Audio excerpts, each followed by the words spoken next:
Today we have the 2020 Toyota Corolla. This vehicle has done just under 73,000 miles.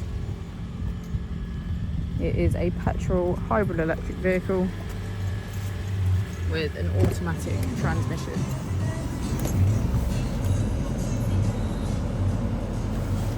To the left of our steering wheel, we have voice control as a feature, and on the right we have cruise control, automatic wipers and automatic headlights.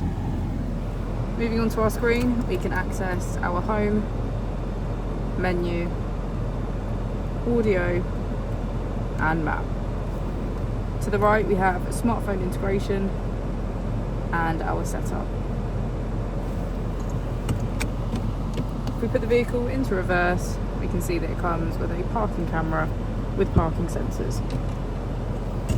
Just below we have our dual zone climate control with heated seats on either side. We can also switch between EV